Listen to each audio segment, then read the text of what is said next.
Ah, sige. Ano yan? Ano yung experiment na? Next experiment. Ito yung second motion ng Newton law. Oh. Ito, pwede mo siyang i-push ng madali kasi magaan lang siya. Aha. Kaso kapag ako na, ganito, Aha. i-push ako, mabagay. Ah, Kasi mabigat ako eh. Yan, okay na yan, ma. so, repeat it.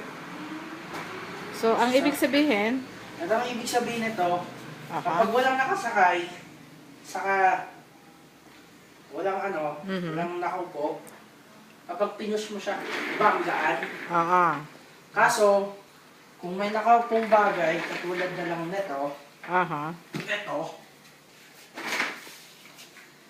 talagang mahirapan ka mag-push. Kasi Okay. mabigat.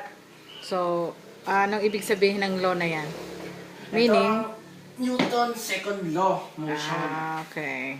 Fast saka slow.